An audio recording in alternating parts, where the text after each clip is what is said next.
Hello, this is Daryl here, sending love as always. Thank you for tuning in. I just want to say if you like this interview, you can check our website for companion workbooks, action guides, tools, checklists, templates, and show notes with links for everything mentioned on the call. Just visit bestbusinesscoach.ca. That's best, B-E-S-T, businesscoach.ca. Enjoy. Hi, I'm Daryl Urbanski, and welcome to the Best Business Podcast. My mission is to help create 200 new multimillionaire business owners. How? You'll do better when you know better. In my interviews, you'll hear from self-made millionaires, seven-figure business owners, authors, and world-class experts sharing how they did it so you can too without experiencing the same obstacles they did. Now, if you like this interview, please share it with a friend you think will benefit. They'll appreciate it, and I will as well. You can also connect with me on social media. Look for Daryl Urbanski, D-A-R-Y-L, Urban Ski, U-R-B-A-N-S-K-I, and add me so we can be friends. Now sit back, relax, and enjoy what I've prepared for you right here, right now. Hello, everyone. Thank you for joining us. My name is Daryl Urbanski, your host as always, and today we are joined for the second time by a very special guest, a man who's been my mentor for a number of years. You may or may not realize it, but the very foundation of online marketing was developed by him and his many students. They include a current who's who of online marketing experts you see today. Most, if not all, have been through Ken's camp at some time, but for some reason very few are willing to give him credit. Kind of a shame. As a martial artist, I find it insulting because lineage for us is everything.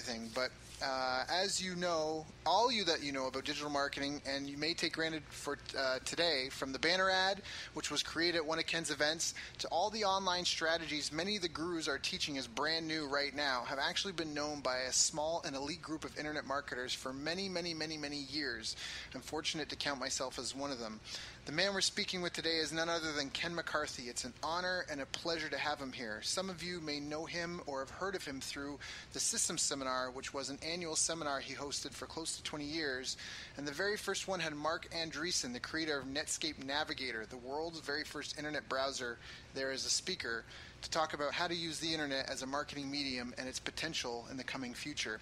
We're talking about cutting-edge internet and online marketing strategies, principles, and tactics from the literal birth of online marketing up until present day.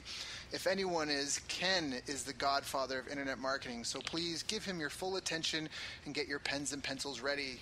Ken, thank you so much for joining us today. It's always an honor and a pleasure every time we speak. I'm so grateful for the lessons I've learned from you over the years. How you doing, my friend? I'm doing good, and make sure I get a copy of that introduction. That was awesome. I wish my mom and dad could have heard it. I like to thank my grandma. I'm not going to be I'm not going to be falsely modest. It's true. You know, in 1994, we put on the first conference ever on the planet Earth on the subject of the commercial potential of the World Wide Web. You know, and you're right. Rick Boyce of Hotwired was the first guy to really sell the banner ad hard, and he was a student. I wrote the first article on email marketing that ever appeared in a legitimate marketing publication, DM News. Man, we were given courses in mobile marketing in 2008. We were given courses in video marketing in 2006. We were given courses in pay-per-click advertising in 2001. We were doing sequential autoresponders in 1997. Which is crazy. I know, it just goes on, you know, and I haven't done the big seminar since 2011. That's 5 years ago. And, you know, when you're in it, doing it, you don't really, you know, you're just doing it. You're not really thinking about it. But, you know, every now and then I just look back and go, wow, we did a lot of stuff. Yeah. And by the way, we're still doing stuff. You know, anybody who's ever tried to put on a conference with hundreds and hundreds of attendees knows that it's a hard thing to do. We did over 50 events, some of them very large, some of them specialized, but we did over 50 events over the years. Hard work, very lucrative. We did it well. We ran the business very well. We made a lot of money, no doubt about that, but it was hard. So we put that business to rest. However, I've never stopped doing the System Club, and the System Club is our graduates, people that have been through one or more of our programs they've stuck with us. And it's the oldest running internet mastermind group on Earth. Another one of the oldest ones ever. And we have members that literally go back over 15 years. They've stuck with us that long, which is unheard of. That's awesome. For this kind of, yeah. So we're still existing. We're still doing great stuff. We just do it behind closed doors. And if anybody's interested in that, they can look up the System Club, Ken McCarthy, and find out about that. That's so awesome. But today I want to give away some of my biggest secrets on Earth. Yeah, perfect. This is definitely for him. I'm sure you definitely got my attention. I already have my pen in hand, Ken. So lay it on me. What you've got all these years of experience, countless self-made internet millionaires. What are some of the big secrets? What are some of the things people are missing out on?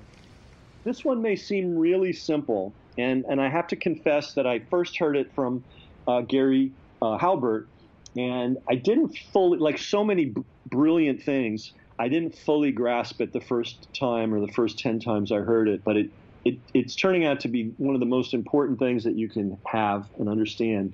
And he called it the great meat cleaver of society. Okay, so you got a piece of meat on the whatever it is, the cutting board. You got your meat cleaver. Boom, you cut it in half.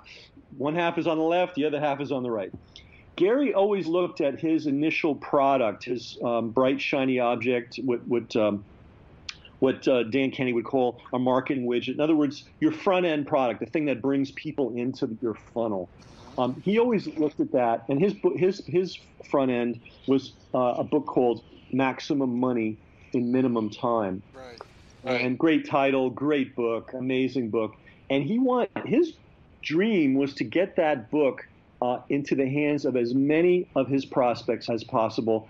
And all he wanted to do was break even on the front end. He didn't care about making $1 million from the book. He just wanted to get that book in people's hands and have them read it. And here's why.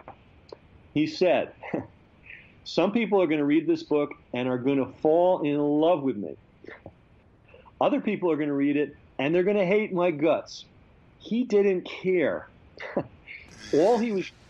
This is so important because so many of us are trying to be all things to all people. I had that tendency. I mean, we've all got it, But what he did was he put out a very clear beacon.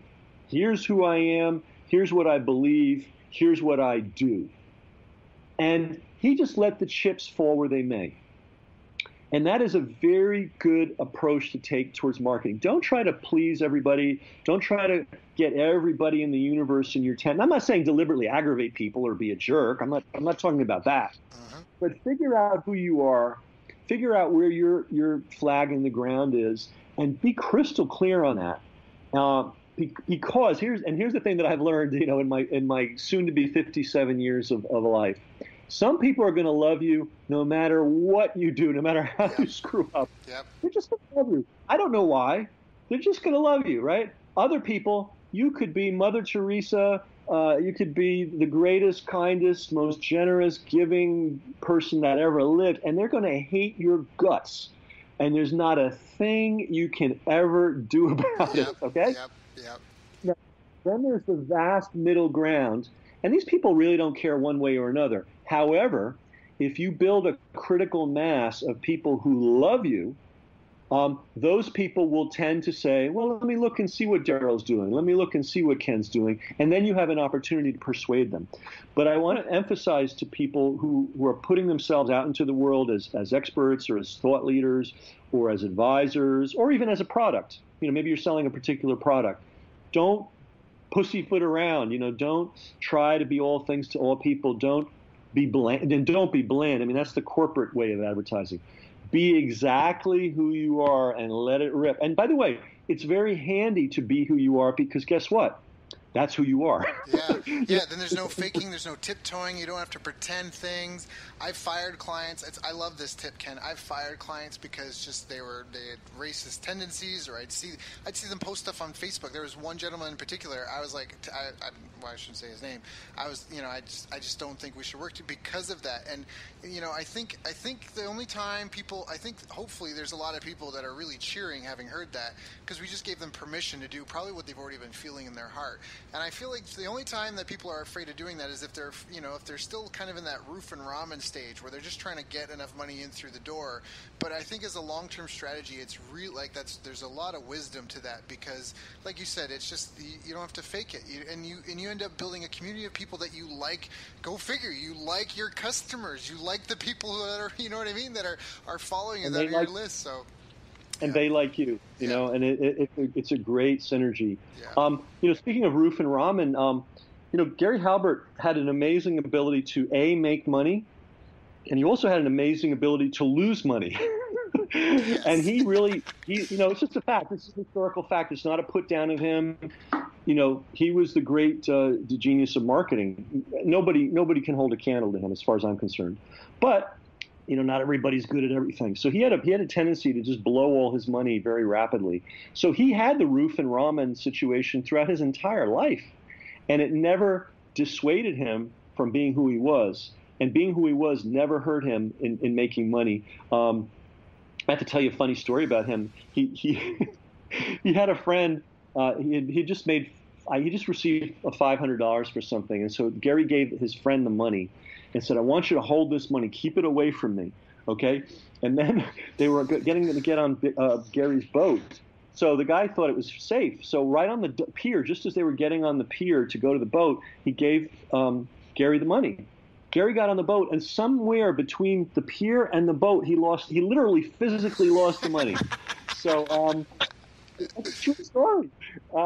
It's crazy, but anyway, I'm getting a little off the point. But if you are in roof and ramen, it's not going to get you there any faster to try to be Mr. Please the World. I guarantee it. And again, I'm not saying I'm not saying be a jerk. I'm not saying be arrogant. I'm not saying be aggressive. But figure out what your values are. Yeah, and it has to do with values. It's, what are your values? What do you think is a good thing? What do you think is a bad thing? What do you think is a worthy goal? What do you think is not a worthy goal? And just let it rip. Again, here's the thing: you'll never ever get 100% of any market. That will never happen. So stop trying. And trying to get 100% of a marketplace is the surest way to get 0% of the marketplace. So set out that, know who you are, know what your values are, and be a clear, consistent beacon. A lot of people listening to this may not remember Ronald Reagan, but I remember him. I was in my 20s when he came along. And, a lot of people didn't like him, but a lot of people loved him. And the thing that everybody said about him, whether you liked him or didn't like him, he was consistent. He was who he was Tuesday, Thursday, Friday, Saturday, and Sunday. Another thing about consistency, and I'm not saying consistency and blandness or consistency and mediocrity, but one of the reasons that McDonald's originally succeeded so well, and I don't eat at McDonald's, and I quite frankly don't recommend that anybody eat at McDonald's. However, from a business model, the thing that they did that made them so unique is that you could count on them. Every burger was the same as every other burger. Now, you may say, "Oh, that's boring." Well, not when you're going out to eat and you're in a rush. Like, you don't want to discover. People don't like surprises. Yeah. Especially you got 15 minutes to eat, and you got $2. You don't want to discover that they're experimenting with filleted salmon. Forget about it, right? Yep. So, but the point is the consistency, and you get the consistency from knowing who you are and what you're bringing to the world, and then just being on point, on message all the time. And my biggest advice: don't make up a personality. Be the person that you are. I mean, you might be the person you are larger than life, but be the person that you are. It makes things a lot simpler. So that's a big piece of advice that you can organize the rest of your life around. And now let me give your listeners another hard-learned, multi-decade tested piece of advice when it comes to copywriting. And I got this from Eugene Schwartz. And here goes. Don't ask people to buy, ask them to try. Yes. Yeah. Yes. Now, this especially is important on the front end. Now, after a while, if people know you and love you and everything you've ever given them is great, you don't have to worry too much about it, right?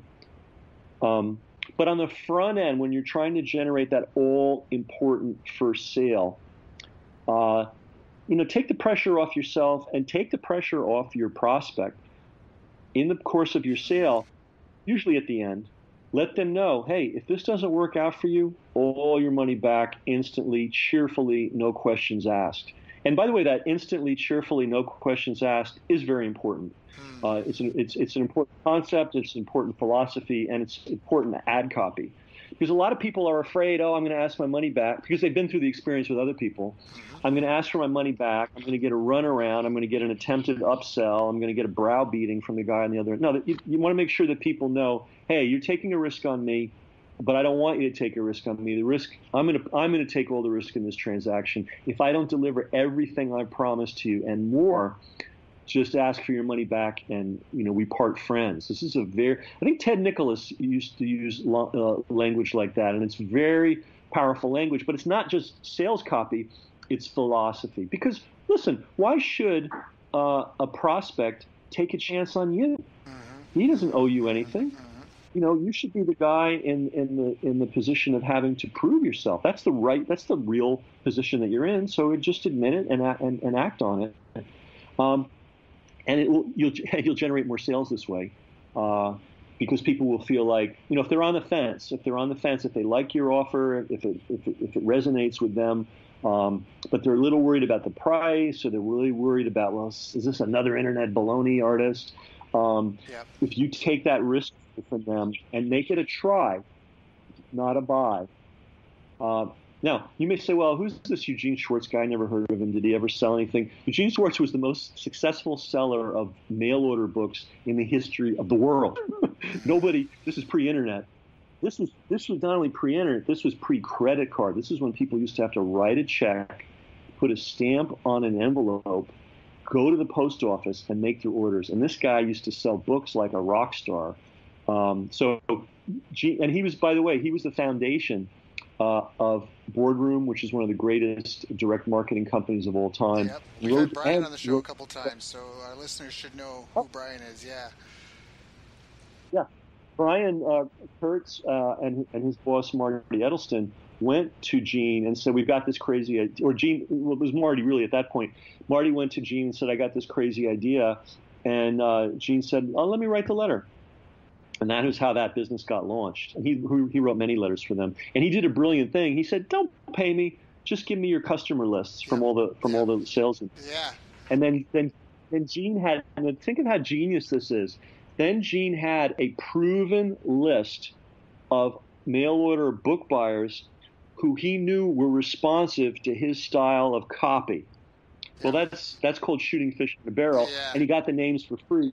He then took those names and created a multi-million-dollar enterprise selling books via direct mail. Yeah, his company was called like Instant Improvement or something like that. I mean, that's just so smart. Takes all the risk out of it. Exactly. Speaking of names of companies, this is something I'm going to be doing a program on soon. And if anybody wants to be on my mailing list, they can go to kenmccarthy.com and make sure you're on my list so you get notified. Believe me, I don't mail much. I am way semi-retired from the teaching business. But occasionally I do special programs, things that interest me, things that I think need to be done. And the biggest hole, the biggest gap, the biggest thing missing in internet education today is how to name your company and how to name your products. If you think about it, I don't know anybody who has ever talked about that. I don't even see people like Dan Kennedy or Jay Abraham or and certainly none of the internet guys talk about how to name your business and your products. This is a really huge thing.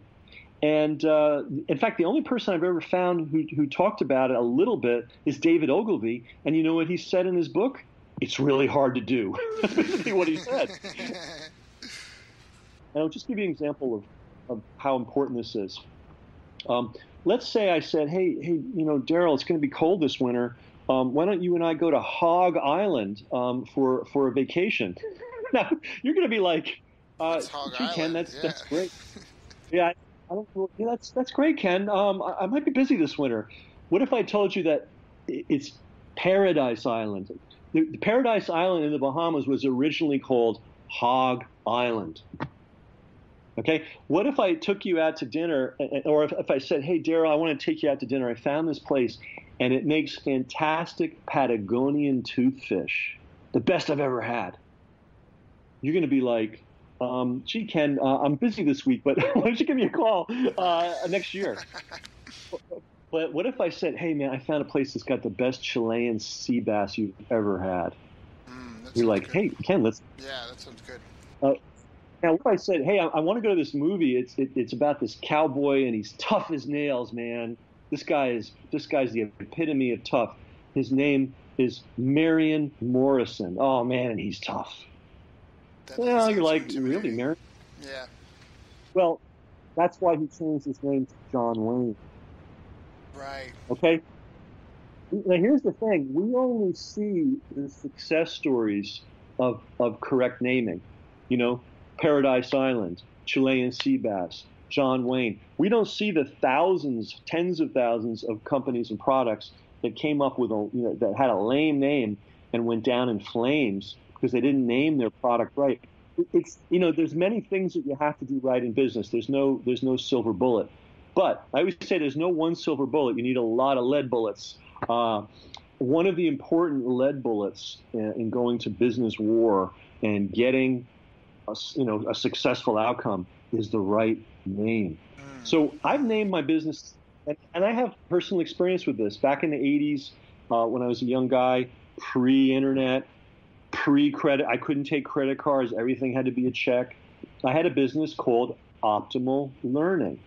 And what did I do? I taught people to speed read and improve their memory. I didn't make millions from that business, but as a young, mid-20-year-old guy, I was able to live in Manhattan and pay all my bills. Again, pre-internet, when life used to be harder, and pre-credit card, when life used to be a whole lot harder. Right. Now, the great thing about that name, if you think about it, once I told you the name, that was the name of my company, it was like, oh, yeah, I get it. You teach people how to learn better. Like, it wasn't a name that like people had to like bend their mind around it. Like, instantly telegraphed what the purpose of the business was. Later, when I moved to San Francisco, again pre-internet, there was a lot of activity in what they call the secondary real estate financing market. Oh, it's complicated, right? Not really. Basically, it used to be very hard to get a mortgage. Imagine that. Well, it's getting harder again, but it used to be really hard. And so a lot of times when people would sell their house, they would create the mortgage. They would say, oh, look, give me 20% down and I'll make up a mortgage and you can pay me the 80% over time. That's called secondary paper. It's paper. So a big business got started in the buying and selling of these what they call notes. You don't have to know all the details, but anyway, and those people were called mortgage investors. So my business was, and they had a big problem. They didn't know how to find the deals. So my business was called Marketing Solutions for Mortgage Investors. That was the name of my business, right? Again, very clear. Yeah, it's like Telegraphs. This is what we do. Now, my biggest competitor was called Noteworthy. Yeah. Right? Can you hear the crickets in the background? Yeah, right? They don't really know. What do they do? Yeah, like what? Yeah. The other big competitor was Paper Source. A little bit better, but still not great. Now, then I got involved in the internet. My first big conference was in '94, but I was already doing stuff in '93. I called my business Emedia, like email, but I already had the vision in '93 that, hey, if you can put email on the internet, you should be able to put, pictures, and you should be able to put audio, and you should be able to put video. You should be able to put anything that's digitizable. So forget email. We're going to call it Emedia. That was a good name. It was hip. It was cool. It resonated with the marketplace I was in. And wouldn't you know that IBM started using that name? And I got to hire a lawyer to send them a cease and desist letter and say, you can't use it. They had to stop. Because by the way, I trademarked it because it was good. And wouldn't you know that one day somebody knocked on my door and said, we need to buy that name. I said, well, it's not. I'm sorry, it's not for sale. It's the whole basis of my business. And they said, yeah, but we started a business with the same name in Connecticut, and now we're being funded by Microsoft, and Microsoft did a due diligence, and they won't fund us until we own the name, right? And I said, you guys have a problem, because this is a very valuable business, and I've spent the last 3 years building up my reputation my trade name, and this isn't going to be cheap. Well, I live in a house that was paid for by that domain name sale. That's awesome. So, yeah, so name now here's the now it didn't always work well. After I sold the name, I tried to come up with another one. Wasn't so easy. So after a couple of days, I made up a word called amacord.com. And boy, if you charted the success of my business operations from Emedia to Amacord, there was a big dip when we changed the name to Amacord. I kind of, it made a big difference. All right, so what did I do? And after a couple of years, I finally woke up and said, you know what? This name is hurting me. Nobody knows what it means. I had been seduced by Yahoo and by eBay and by all these other companies, which basically pulled names out of a hat. That's great if you're a hip, groovy internet company and you can put millions and millions of dollars behind you to build your brand. Yeah, if you're one of us, you don't have 3 seconds to explain your name to somebody. They need to get it like 1/10 of a second after you said it, or you're dead lost. So I said, okay, I better come up with something better. So I thought and I thought and I thought. Speaking of martial arts, speaking of Canada, I had been a pretty active student in the early days of Vladimir Vasilyev's Sistema trainings in Toronto. I actually trained with him when he only had one school. And 2 videos. Now he's got 50 videos and about 100 affiliated. Great man, by the way. Even if you're not interested in martial arts, you get a chance to see Vladimir do his thing and just say hi to him. You're going to meet one of the great human beings on earth. But anyway, they called their martial arts Sistema, in Russian, the system. So I'm sitting there one night, scratching my head, going, "What the heck am I going to name this seminar that I'm coming up with next?" And I thought, you know what? I'm going to call it the system. Because in fact, we were teaching a system in 2002 when we launched that new series. We were showing people how to test your business idea for pennies in advance, how to test headlines in advance for pennies, how to test book titles, how to test product names, how to test business names. We were teaching people how to use pay-per-click to test and to then roll out. We were teaching people how to upsell. We teach people all these. It was a system. It really was a true system. Mm-hmm. And all this is like, Ken, everybody does that. Even the rawest newbie knows that. I guarantee you, in 2002, nobody was doing that. No, but even now, people don't know. Ken, even now, guys. In fact, there's a guy that I know that's built a very solid 6-figure business. Teaching people how to publish books and launch their books, and he's, I guess, coming out with a new book, and I saw him asking people's opinion on which cover was better than that, and I was really surprised that he was doing that because people will say whatever they want to say. I mean, we learned that from Glenn Livingston, right? With their focus groups, people say whatever they think you want to say, but if you just spend a few dollars, you can find out what people really think, what people really respond to, not just the lip service your friends and family are going to say. You're surrounded by yes men, in a lot of ways where your friend, people don't want you to feel bad. But the rubber meets the road when it's someone that doesn't know you, and it's just about you, you know what I mean? It's just about your book title, your book cover, and them. Or your business name or whatever your offer is in them. I mean, on my listeners already know that I beat the drum. Like I wouldn't say I'm anti-branding because I think branding is important, but branding to me is not marketing. It's not measurable. You can't, putting your logo on something is like being in a room looking good, just smiling at people. Like you have to have a yes or no offer. You have to have some sort of coupon or a reason why to do business with you and do business now. Why buy from you? Why buy now? You gotta, get those. So anyways, so you say it's funny, but I mean, even autoresponders, there's so many businesses out there, Ken, like you would be shocked. You would be floored in today's day and age to know how many business owners out there still do not understand the power of a simple sequential autoresponder. I mean, it's good. It's good to be reminded of this stuff because you've been doing something for literally 20 years, And you think, oh my God, everybody must know this by now, right? Yeah. No, I but mean but no. you changed my life, Ken, and I mean one of your calls that I listened to changed my life with online marketing. When you broke down online marketing to go, look, guys, this isn't really that difficult. It's a squeeze page, a sales letter, an order form, and a autoresponder that goes on forever. And that blew my mind because I was caught up in all these products and this and that, and I'm like, that is just so. And it's simple. It doesn't mean it's easy, right? Like you got to write a sales letter that converts. You got to write a squeeze page or an opt-in page that gets them to. You got to come up with the lead magnet. But man, especially in today's day and age, it's so fast and easy to test stuff. You can make 8 squeeze pages, put $50 behind ads to each one, and figure out what offer do people really want. The biggest thing is competency in the getting the technology and getting it done. And there's all sorts of tools and plugins you can get. I guarantee, Ken, there's someone that just heard that their mind is now blown. They're like, and what are we? We're 2016 right now. You know what I mean? Like Everybody discovers things at different times. I mean, I'm discovering things at my age that I bet a lot of teenagers know. It's just we all learn different things.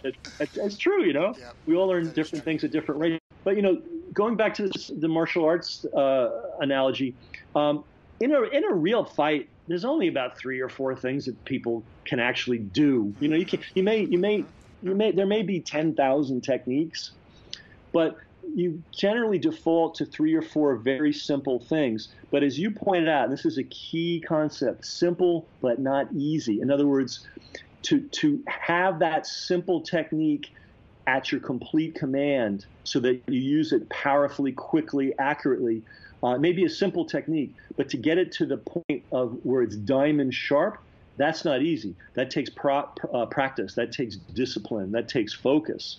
So, we're all the same. We all think that the more complicated something is, the more fabulous it's going to be. But in reality, what really works in the world, it's like football, it's like basketball, it's like combat. I mean, it's like anything that you can name. There's a million things you can learn, but it usually always boils down to 3 or 4 things that you must master completely. And if you master those quote simple things, you'll rock. You'll rule the world. Now, meanwhile, if you're on the opposite side of it, if you're chasing 10,000 new techniques, wow, good luck to you. You really need to figure out it's fundamentals, right? Yep. Whether it's sports or music. So, or martial art. What are some of the fundamentals, Ken, after seeing so many people become self-made internet millionaires and just seeing all the businesses come and go and people blow up and think they're doing good and then, and then have poor business ethics and have it eat them alive, essentially? I mean, what would you consider to be some of the simple fundamentals? Wow. So many fundamentals. But on the front end, just on the mechanics, if you have a business idea, your business idea must include the following. How am I going to economically put my offer in front of as many qualified prospects as possible? If you have a business idea and it can't answer that question, your business isn't ready. It's like a lot of people just kind of gloss over this. They think I've got a great product, I have a great idea, the market's going to love it. It may not. But you need a machine to be generating leads that's running 24/7, 365 days a year, and you need to have that machine have as many tentacles as possible into as many possible places as possible. That's business. Business is not just having a great product. This business is not just being groovy and cool. Business is. I always tell people, we're really just glorified plumbers. We want to get the water, so we're looking for the main, and then we tap into the main line and we run the pipes, and the pipes all run to our business, where we process our prospects. And this is just, this is a fact of life of business. And a lot of people neglect that marketing and marketing systems and lead generation systems and lead conversion systems and follow-up systems. This is the business. That's the business. The product obviously has to be good.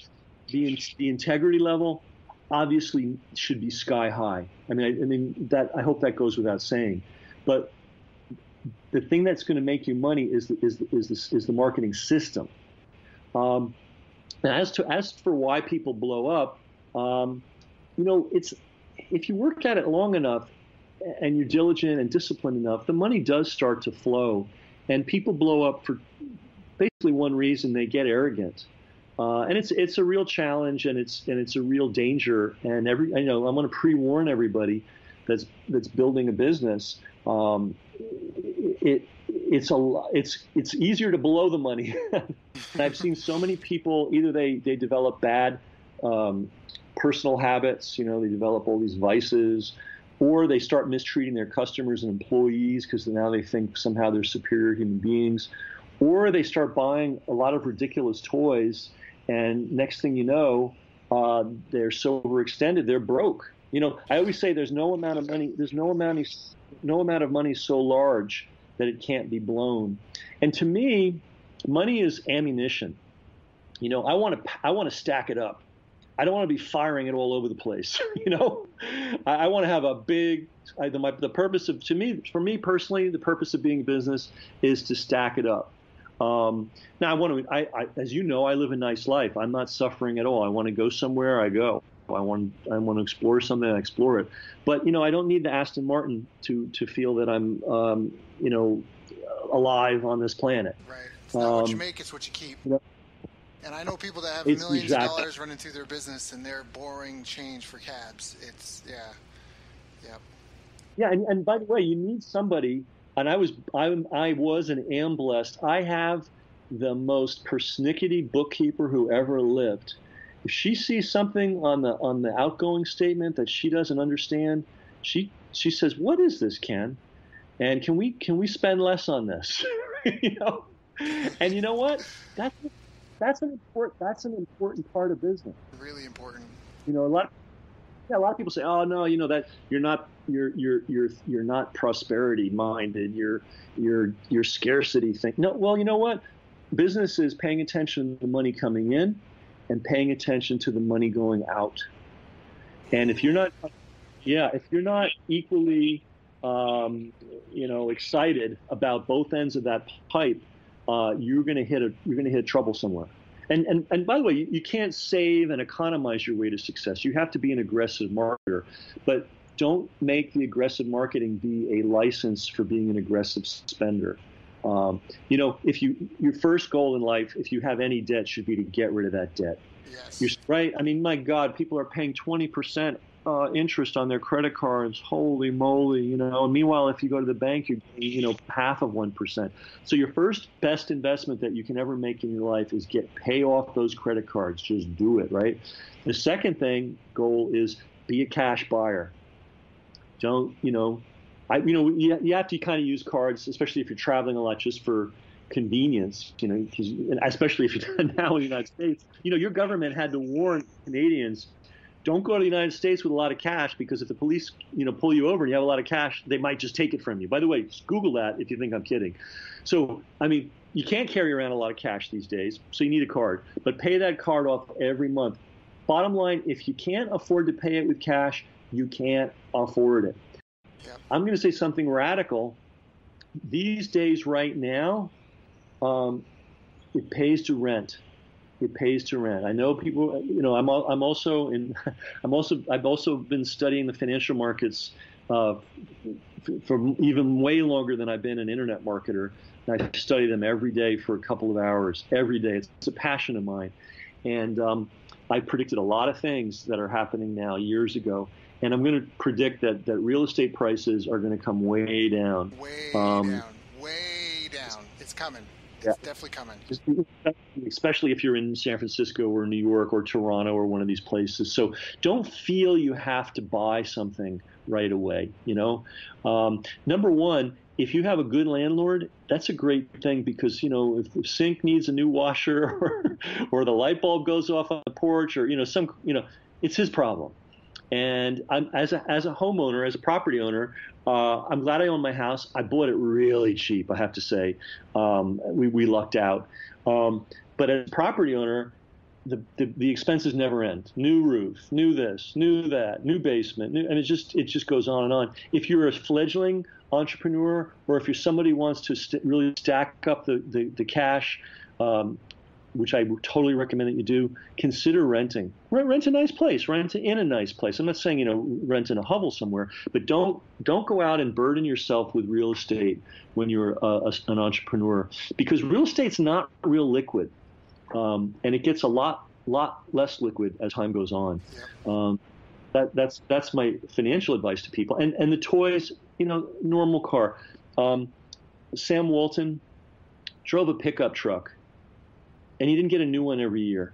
This was the richest guy that ever lived. Maybe Rockefeller had a little bit more, but in terms of, if you add up all the Walton family, because, he dispersed the shares. This is the Walmart guy. This guy, way richer than Bill Gates by a mile. What did he drive? A pickup truck. Take a lesson from him. Warren Buffett still lives in the same house he bought in the 1960s. Yeah. And he bought a nice house. He bought a nice house in the 1960s. But, take a lesson from these guys. Modesty. Work hard, be modest, be fair and honest. These things will take you a long way. Yeah, I think there's a ton of wisdom in that, Ken. There's so much wisdom, and I just really appreciate that I've listened to you and taken that advice, because I think I don't think I ever really overreached, but I definitely think that it's influenced me, and I see now that I'm getting older, and I see other people making decisions, just the power in that, people, you can't buy yourself into happiness, and like you said, like money, they say money makes you happier up until about $100,000 a year. Because at $100,000 a year, and it's just a rough estimate, but the thing is that $100,000 a year, you're not sweating any minor medical bills. You can take the vacation you want to take. If you want a boat, you might not have a yacht, but you can get yourself a canoe. And so they're like, $60,000 to $100,000 a year, depending on where you live, is after that, it's a total decrease in ROI. Making more money will not make you happier, because it's just a number. And so these people, it doesn't surprise me at all to hear that. I've known that Sam Walton and Warren Buffett kind of, had the same stuff that they've always had, because it's, you can have nice fancy stuff, and when you need it, it's good. Like to go out and buy expert tools when you're an expert at something, but to go buy expert things that you don't know how to use expertly, it's just for show. And, and then now you're in this superficial cycle where your happiness is dependent on other people's envy. And I think that there's just a ton of wisdom in that what you were just saying, that there's a Confucian had a saying, like, there's a saying in Confucianism that, he who is content will always be content. He who is looking for something more will never be satisfied.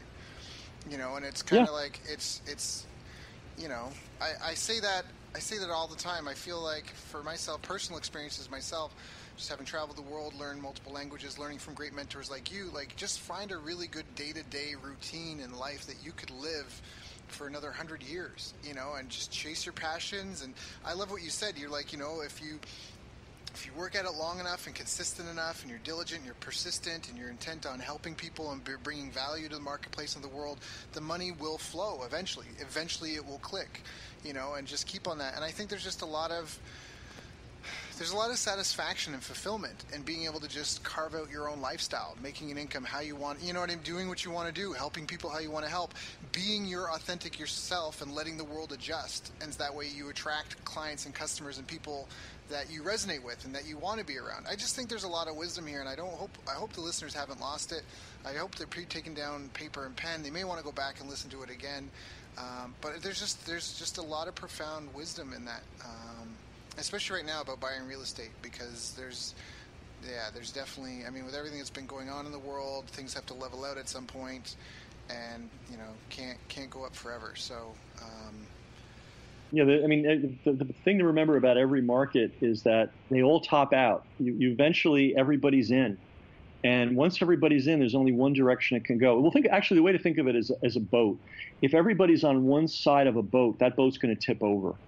So whenever you see everybody on one side of an opinion about anything financial, you can almost guarantee that a change is going to happen. And that's why I call money ammunition. And you make a really good point. At a certain point, more money to spend doesn't help happiness. So what do you do with the excess money? You save it. This is like the most boring advice. You never hear this advice anywhere anymore. But savings are a good thing. And savings is wealth. I mean, everyone wants wealth. And I'm like, well, what is wealth? Oh, it's a big house. It's a big car. It's going to I don't know, going to some crazy vacation and dropping 20 grand in a week. That's not wealth. Yeah. Yeah. Wealth is you call up your banker and say, how much do I have? And you've got so much money that you're like, I'm done. Like, I don't have to make another thing as long as I live. That's wealth. Yeah. And that's what I recommend that entrepreneurs think about. Get to that point. First of all, if you get to the point where you're self-supporting with your own business, you're paying your bills and you're doing it with your own thing, you are already so far ahead of the rest of the world. I mean, I haven't had a job in a long time, but if I dredge up the memory, hey, it's 7:30. I got to get on the bus to get to work. Yep. And then I got to sit somewhere from 9 to 5 with a bunch of people that, maybe I like, maybe I don't like, but I guarantee I wouldn't have chosen to spend my life sitting around with them 40 hours a week. And my income's capped. And then some guy can wake up someday and decide I'm gone, and I got to start the process all over again. If you can get yourself out of that, if you're out of that, you're already a super winner. Now, the next thing is to optimize everything and maximize the amount of income you can make and get to the point where you're making what you need to make to live in a satisfactory way, and then get to the point where you're building the savings, building the wealth, so that when opportunities come up, because I guarantee there will be a day when they're throwing real estate away again. That's when you want to buy your house. That's where I bought a house in a town where people were just throwing real estate away. They thought the town had no future. Bettina and I, because we were outsiders, we looked at this town and said, you know what? It's only 100 miles from New York City. It's beautiful. It's got, it's very green. It's got these gorgeous Victorian houses. There's a nice college just 2 miles down the road. It seems like they're giving the houses away. We'll buy one. Wouldn't you know, the world's discovered Tivoli, New York now. And if you Google it, it's like the hippest place in the Hudson Valley. It always was hip, but things go through cycles. So if you've got the money, then you have a chance to buy when people are throwing good things away. But typically, what we all do, me included, we tend to go to the marketplace when everything's at the peak.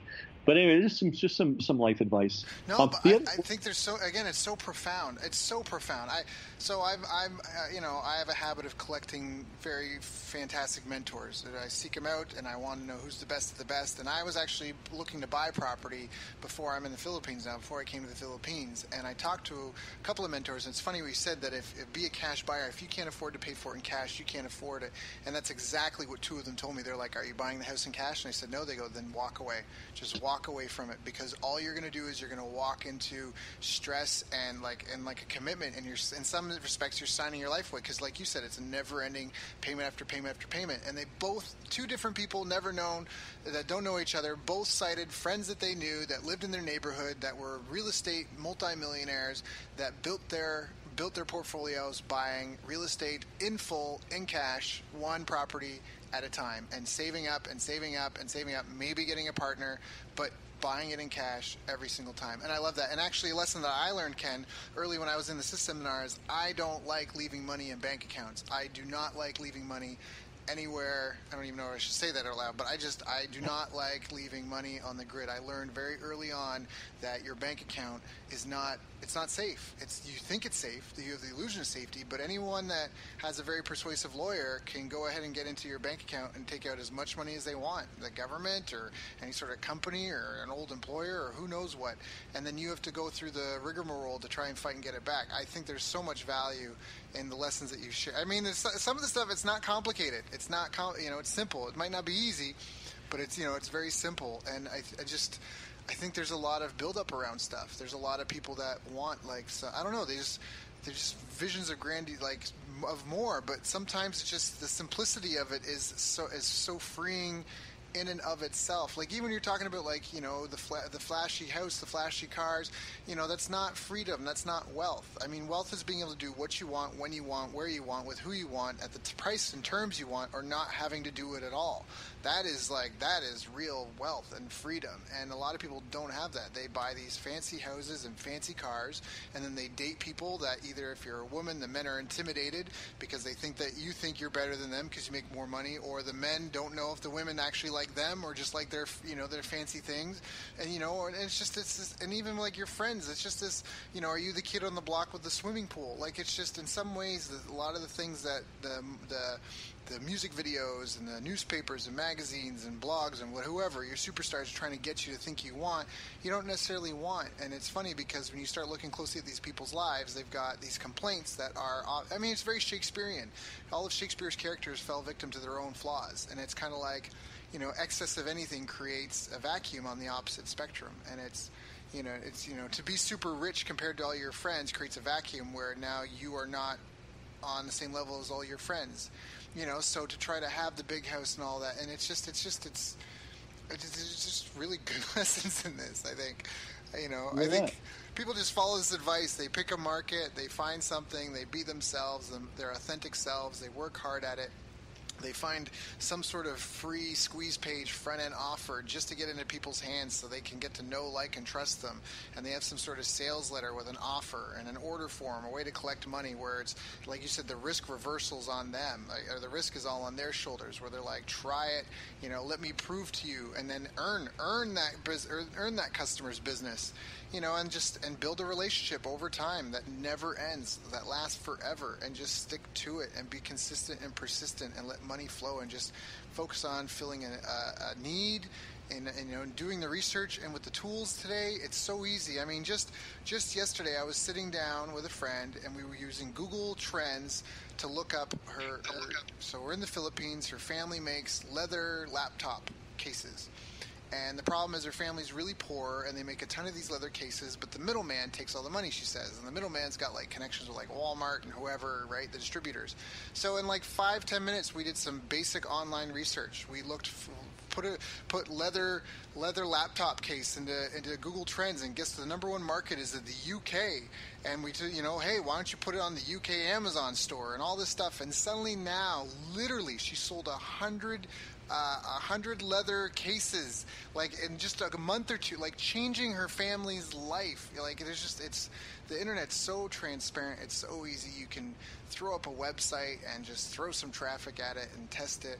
And if it doesn't work, move on, versus having to get a restaurant and get the equipment and the stove and get all the bylaw approval and train up the staff and all these employees and the HR bills and get a big sign, and you're signing a 5-year lease and you don't even have proof of concept yet. I mean, it's never been easier. It's never been easier. And then just follow these basic principles. Just, yeah. You gave a really good important example that illustrates a really important principle. If you're in a market like this family was they were, by being manufacturers, they were in the market of leather cases, right? If you're in a marketplace, it's your duty to know every single last iota of information about that marketplace. So, and that is going to determine, again, you got to have the good product, got to have the good business, all that, but that's going to determine your opportunities and your ultimate wealth. If you're just sitting there in the dark, not knowing what's going on in the marketplace, you're not going to get anywhere. I once heard this really good observation from, interestingly enough, a real estate investor. And he said, it's weird how many guys who don't seem that bright are making a ton of money. They don't know who Shakespeare is. They don't speak a lot of languages. They've never been out of Bayonne, New Jersey. But he said, guess what?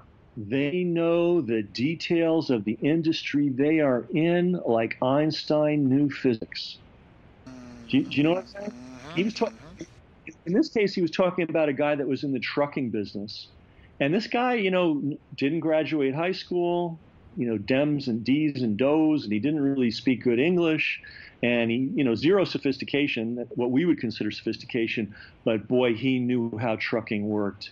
He left no stone unturned. He knew every nook and cranny. So if you're in a business, if you're in a marketplace, and you want more money, start understanding, start studying, start talking to people, start digging, and never stop digging, because here's this case of this family in the Philippines. One little tweak It's the same thing they've always been doing, but now they're making way more money. What's changed? Better understanding the marketplace they're in. I want to say one last thing, one last secret, which is really important. Market selection, target selection, market selection.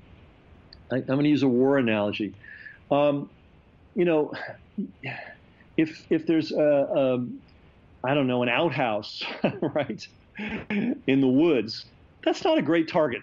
That's not like a high quality target to go after. You want to go after the bridge, or you want to go after the airplane factory. You want to go after. So the same thing in marketing.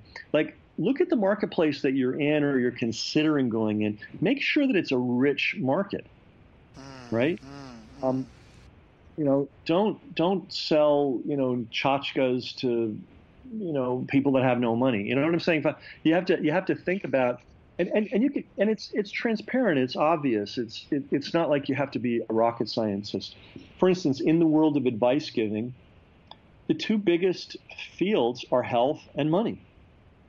And you know that why? Because the two biggest or the biggest newsletters companies in the world all focus on health and money. So target selection is very important too. You can't just take any product to any market and think you're going to make a lot of money. You have to say, okay, how deep is this market? How responsive is this market? How many different outlets can I possibly have in this market? So that's maybe a whole nother course, a whole nother conversation. But I want to just sprinkle that idea on everybody. It's something that you want in your brain. How big can this thing ever get? Am I limiting myself by the market I'm going into? Yeah. Because what's that you say that you can be the best swimmer, but if you're swimming in a pool with no water, you're not going to go anywhere. You can be the best runner, right, but if you're running through a swamp, the disadvantages are against you. The pioneers get the arrows, the settlers get the land. And so, and a lot of times it doesn't have to be difficult. You can read the reviews, you can figure out who the major influencers are really easily. You can buy their products. That's the other thing about marketing. It's so transparent.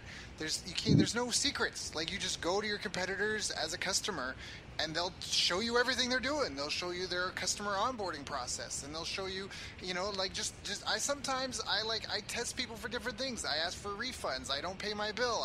I do different things. See, like, I poke and prod at them to see how they respond, because there's no secrets. If I have a question, how should I handle this? Oh, let me do this to a competitor and see how they handle it.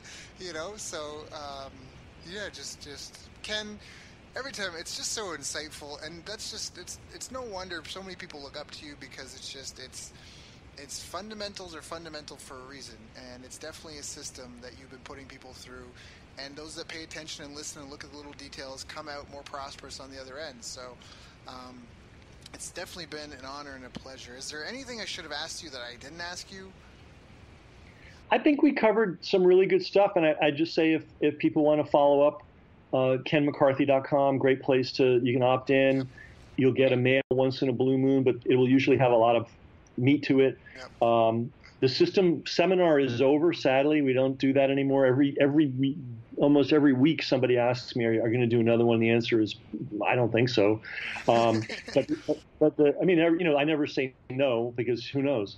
But the System Club goes on. It's never stopped. It's been running since 2002, and I still love doing it. I'm bringing in the same level of experts. We're doing the same level of groundbreaking work. We're just doing it behind the closed doors of the club. But anybody can join now. You don't have to be a System Club graduate. And that's at thesystemclub.com, right? Thesystemclub.com. Yeah, I'm pretty sure. I should know that, but you'll find it. You'll find it. And are you still active on Twitter?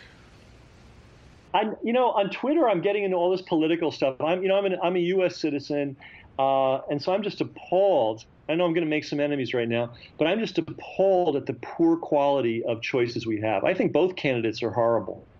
Yeah. You can make the case that one's better than the other, but I mean, really, yeah. Hitler's better than Stalin. 400 million people. That's the cream of the crop.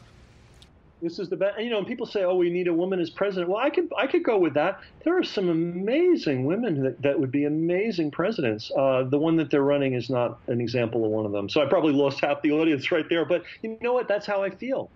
And I've known Trump since the '80s. Because I'm a New Yorker. I've seen this guy. Yeah. As a Canadian, then we're just watching. Like a lot of us are just kind of like wondering. I mean, I actually have friends calling, being like, "Hey, I'm moving to Canada. I don't know who wins, but I'm making plans." And it shouldn't be choosing between the shiniest of two turds. Yeah. So I'm tweeting a lot about that right now. So I haven't been doing a lot of business tweets lately, but that's my fine. answer. People, you just need to get on Ken's list. Go to Ken McCarthy, KenMcCarthy.com. Get on his list. He's definitely not going to spam you. I stop my day when I get an email from Ken. Go to thesystemclub.com. Sign up if you're looking to get a world-class education on what's been working since like before the 2000s and still continues to work today. And half the world is still more than half the world is still oblivious to it. I mean, it is life-changing. You could build a career just simply on helping people how to use autoresponders in their businesses. That one skill alone, you could just travel the world and help businesses in different continents, in different countries, in different languages understand the power of a simple technology that's revolutionized business silently, quietly, and is making some people millions and millions of dollars. I mean, there's just so we can keep another couple hours. By the way, I know we're running out of time, but that would not be a bad place for an absolute newbie to start. Sometimes it's hard to gear up an entire business when you just don't have any business experience. A great way to ease into owning your own business is be a consultant or service provider to other businesses. I mean, like the idea of being an autoresponder consultant and charging people to explain it to them and charging people to set up their autoresponders and produce the copy. You'll make some money, you'll learn a lot, you'll see a lot of different businesses, and you can then, segue from that to having your own business. So don't feel that you have to immediately have the business. There's and I know you know this, Daryl. There is a crying need for good service providers in the internet marketing space. I mean, either they're terrible or they're overpriced. I mean, it's really hard to find someone that knows what they're doing, that charges a good, fair price, and will help you execute on one of these critical areas of business. I think we've had a lot of students do that as their way of starting in business. And you learn a lot, you make some money, you get some business experience, and it's a easier way to enter. By the way, you can also start at part-time because, hey, look, a lot of people have jobs. Yeah. And by the way, I want to tell you something. I worked 8 hours on my mortgage business, and this is in the early '90s, and then 8 hours on my internet business to get that rolling. And it took several years because this was early days. So sometimes you got to pay. This is the other thing. I know we haven't mentioned this, but you got to pay a price for independence. It just doesn't roll off the truck for you. Sacrifice is required. Maybe you can't watch the football game this Saturday. Maybe you can't go out with the buddies drinking Saturday night or Thursday night or whenever you go. Maybe there's some things that you have to say no to. But it's an investment. It's an investment in temporary sacrifice so that you can have greater freedom later. That's right. And believe me, the older you get, the more you're going to value that freedom. Yeah. The more you're going to value the fact that you saved instead of squandered. All these things become very sweet later in life. I guess the last thing I would say, and this is a really hard thing because I certainly didn't get it when I was in my 20s or my 30s or even my 40s.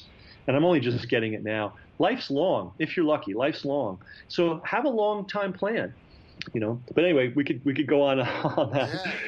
No, I love it. I love it. And again, this is part of why this conversation is far from over, but it continues at thesystemclub.com or kenmccarthy.com. Ken, thank you so much for your time here, for sharing, again, for the years of wisdom, for inviting me to be among an elite, exclusive group of individuals who can totally revolutionize businesses and change business owners' lives. And thank you for coming and sharing with my audience because I know you don't have to. So appreciate that. And just big thank you. Hey, thanks for being one of the best leaders of the new generation of internet marketers. And carrying the torch and keeping things on track. I feel comfortable knowing that there's guys like you out there teaching people. That's so awesome. Thank you, Ken. You've reached the end of our interview. Now, first, let me thank you for listening. I appreciate and respect you more than you'll ever know. And now I'd like to ask you a couple of questions. First, what 3 lessons did you just learn? What 3 aha moments just jumped out at you? Second, what can you implement for yourself and your business in the next 24 hours?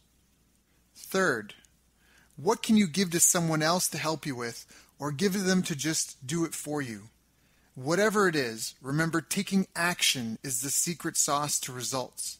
Now, if you think this interview would be helpful for a friend, please give them a link to it. It'll help them and it'll help me too. I'd also like to invite you to help me find out more about the challenges you're facing, your dreams, your goals, and how I can help you overcome what's holding you back. We both do better when we know better, and your success is my success. So please reach out and interact. You can visit our website, bestbusinesscoach.ca for Canada or California, where I'm from and where I'm living.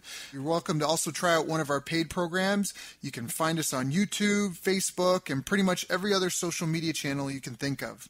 You should also subscribe to the podcast, and if you're enjoying them, please leave us a nice review. It really helps.